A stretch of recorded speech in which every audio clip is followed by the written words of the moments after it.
PowerPlayChess, brought to you in association with Kagi. I've got a tremendous game to show you. It was random, it was risky, it was bold, it was adventurous. It's all going on here. So, Sinquefield Cup, round 3. Nepomniachtchi playing white, and Giri playing black. d4 from Nepo. And it goes into the Nimzo Indian, which can lead to some sharp positions, especially the way Nepo played it. So, all normal so far. And bishop d3, knight e2, these are the main moves. But Nepo plays a3. So this is a deferred Zamish variation. So it forces black to do exactly what he wants to in the Nimzo, which is to damage these pawns. And this means that this pawn on c4 in particular is weak because it can't be protected by another pawn. So why has Nepo played like this? Well, he's waited a move to make sure he knows exactly where black's king is. So the black king is committed to the king side, and that means he can aim his guns exactly in this direction. Now, this is really risky because c4 is a really weak pawn. But Nepo has a little bit of experience with this position, actually playing on the black side. And looking at the databases, Giri has no experience with this position at all, not this exact position. So, clever opening choice from Nepo, but very, very risky. So, what's Nepo's experience with this position? Well, if you remember from his match against Ding last year, well, Ding played in exactly this way, and let me a quick reminder, this was how the game went. Ding playing white, Nepo playing black, and Ding went for this move rook a2, looking to swing this rook potentially right across the board. And let me remind you of what happened. I mean, this was an unbelievable game with Ding going right for the attack from the word go. An extraordinary game, which finally ended in a draw. But, well, Ding had a very good position, actually. So, Nepo has a bit of experience with this. Giri has no experience with this exact position. Let's see how things developed. f3. Okay, looking to build on the king side and in the middle. Knight c6. So Giri spent 6 minutes over this move. Well, that's already an indication that he's just having to feel his way through. And I think these kind of sharp positions, slightly irrational positions, are not Giri's forte. Queen e8. Okay, what's this one about? Well, this queen is going to bounce out to the queen side any moment. Now, even Ding in this position, in a similar position, played knight e2 and brought the knight to g3. What does Nepo do? h4. He's still just playing with his pawns and going directly for an attack on black's king. b6 from Giri, so he's playing in the very traditional way, bringing his bishop to a6 to attack this pawn. We've seen this thousands of times against the Nimzo, or against with the Nimzo playing against white's pawn on c4. And Nepo goes for this move rook a2, as Ding played this same strategy. And watch this. Knight a5. Again, the traditional strategy in the Nimzo to attack this pawn. Nepo just ignores it and goes with g4. I mean, this is incredible stuff. Queen c6. Giri thought for 22 minutes over that move. Pretty incredible in itself. Rook g2. I mean, this is direct. Look at these rooks lined up against the king. Well, it's wonderful. Problem is that white hasn't actually opened a file on the king side yet. Bishop takes. So Giri is now a healthy pawn up. big question here. Do you recapture with the queen or the knight? Hard to say. I mean, there are pros and cons to both captures. If you recapture with the knight, that's where the knight wants to be, and then it's a beautiful position. But in recapturing with the queen, well, that gains a tempo. That's one thing, because it threatens this pawn. And it's kind of, lurking around the king already. I mean, it is incredibly dangerous. At the moment, very dangerous for white. I mean, black doesn't seem to have any problems at all because there's no open file. Knight d7. Okay, that just preempts this move g5. e5. There we go. And g6. So Nepo carrying out his strategy on the king side very consistently, but is it any good? He's a pawn down, and well, his king is in the middle, so who knows? Now, this is actually a key moment in the game. Would you believe it? Well, maybe it's not so surprising, because white is on the attack straight away, and black already needs to play quite carefully. I mean, this bishop, although it hasn't developed, is looking at the king side. The rooks are certainly in play. It just needs the queen to join the attack, and this could be extremely dangerous. And, these pieces are a very long way from the king side. Giri played, in many ways, a very natural move, which was to take here, which opens up the file for the rook. I mean, white's king could be in big trouble. I mean, the computer says that black should play h6 here. I can understand why Giri didn't play this, because there's a very natural attacking continuation for white, which is just to sack the bishop and then play queen d2. I mean, this is absolutely terrifying. At the moment, there's no counterattack against the king. Queen takes threatened, which could be decisive. So the king has to step up. I mean, this is absolutely terrifying. I mean, if you're trying to analyze this and work out, is there a potential defense for black? Very hard to foresee what's actually going on in this position. I mean, looking at this from afar, you might think black is just lost here. I mean, the computer tells me that black is all right here, but you have to find some only moves, and even then it's not so clear. So the computer thinks, for example, that black is still doing okay here, but I mean, that's not obvious. Absolutely not obvious when white's king is relatively safe. These pieces are attacking. There's an h-pawn waiting to advance. Well, I can understand why Giri actually felt that he should be counterattacking here and took with the f-pawn.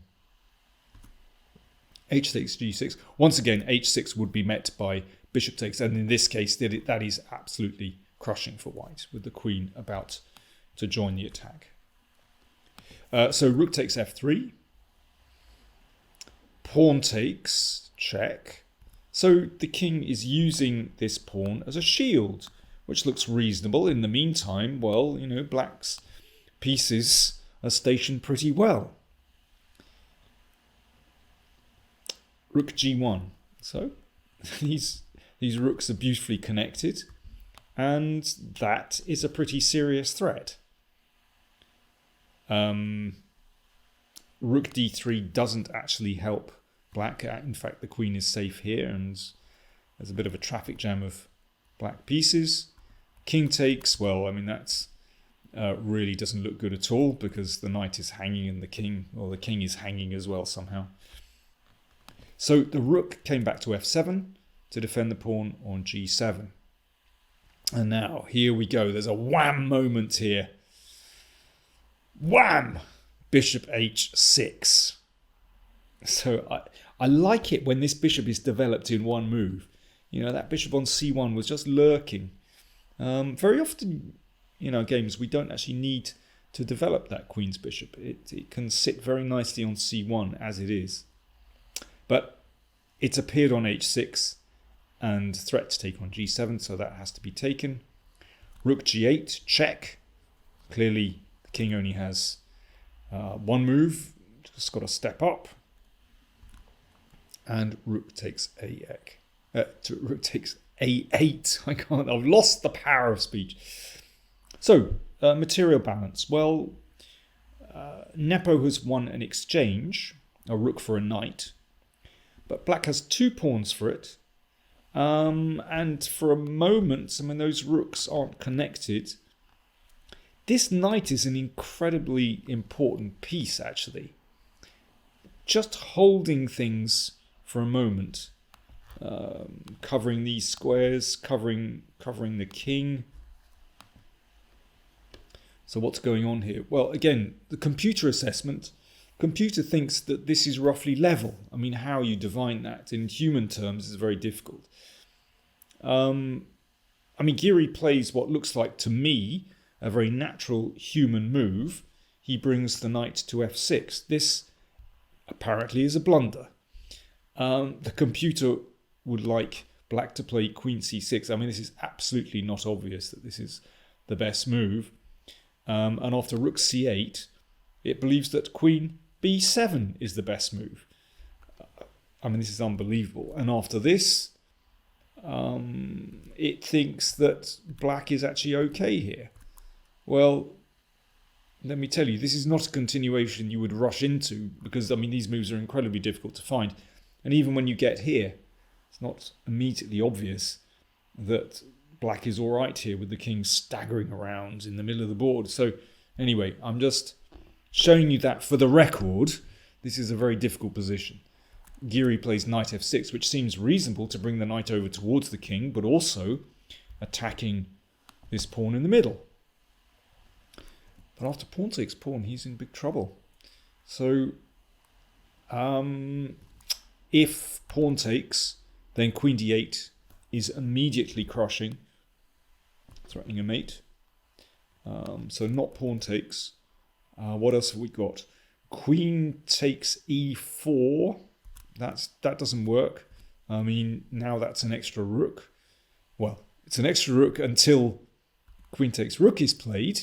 And now there is a winning move for white.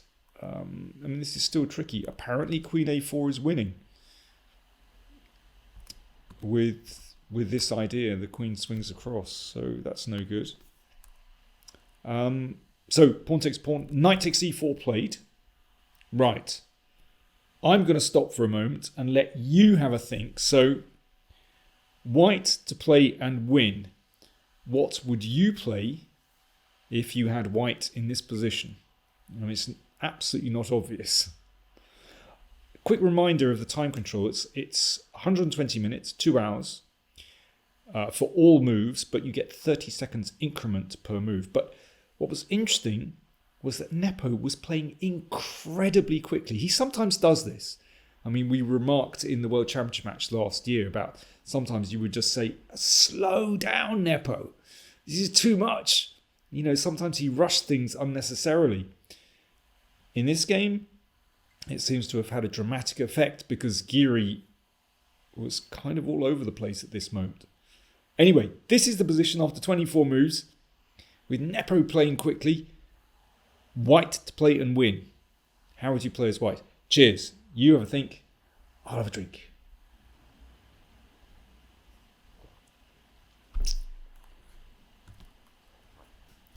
Queen c1.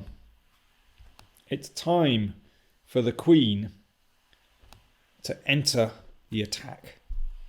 So it's looking at h6, and the threat is to play rook h8 check.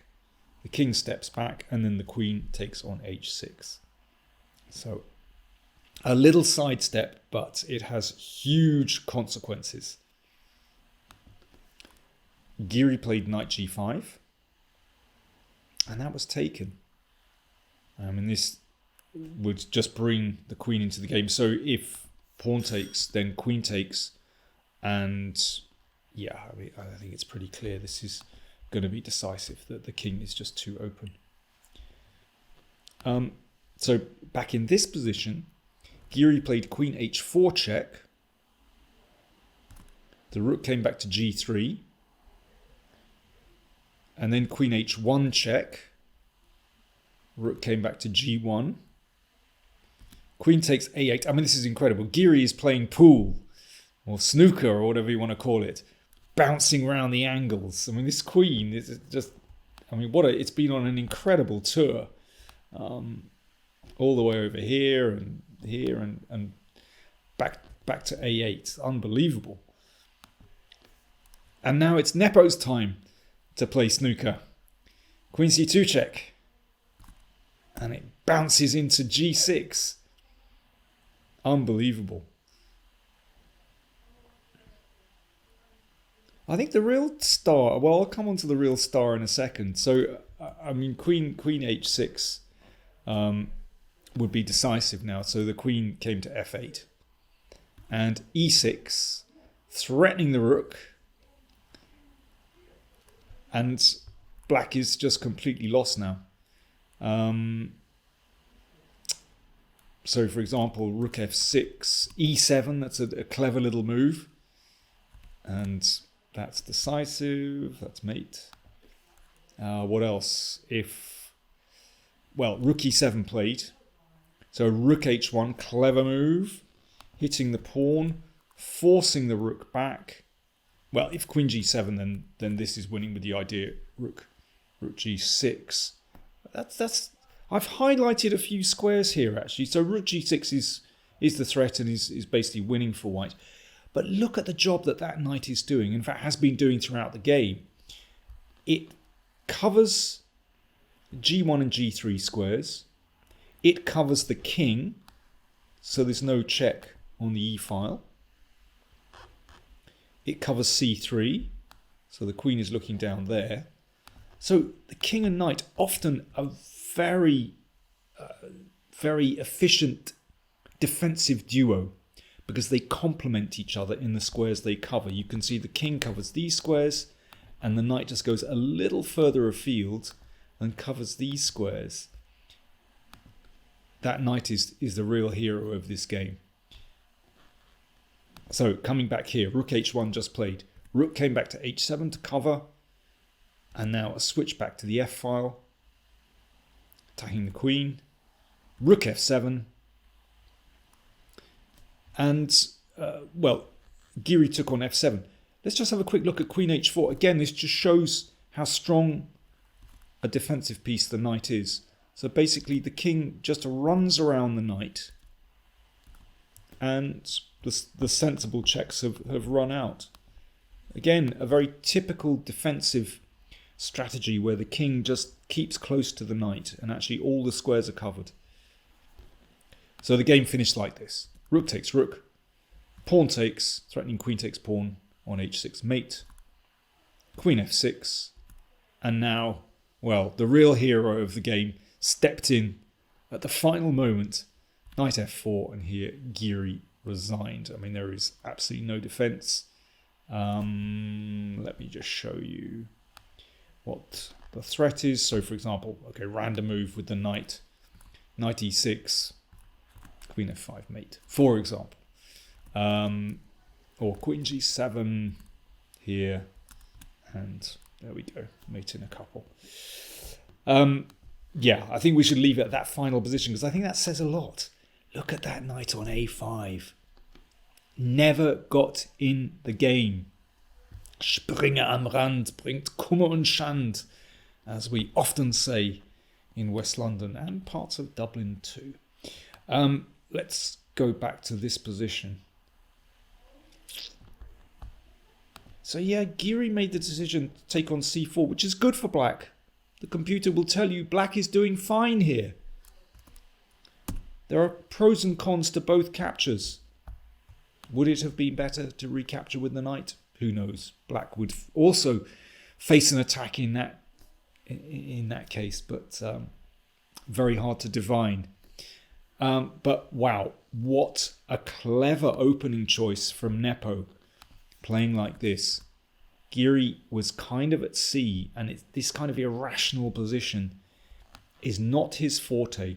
And Nepo spent a total of 55 minutes, only 55 minutes on the entire game, whereas Giri was being pushed to the edge. Brilliant stuff. In fact, this round was absolutely fantastic. All the games very interesting. Caruana defeated Abdusatorov. The other games were drawn, but I mean they could have easily been decisive. Very exciting round. So after 3 rounds, we have, let me see, we've got Firuzja on 2 points, and we have Nepo also on 2 points, but very early days in the Sinquefield Cup. See you soon for another report.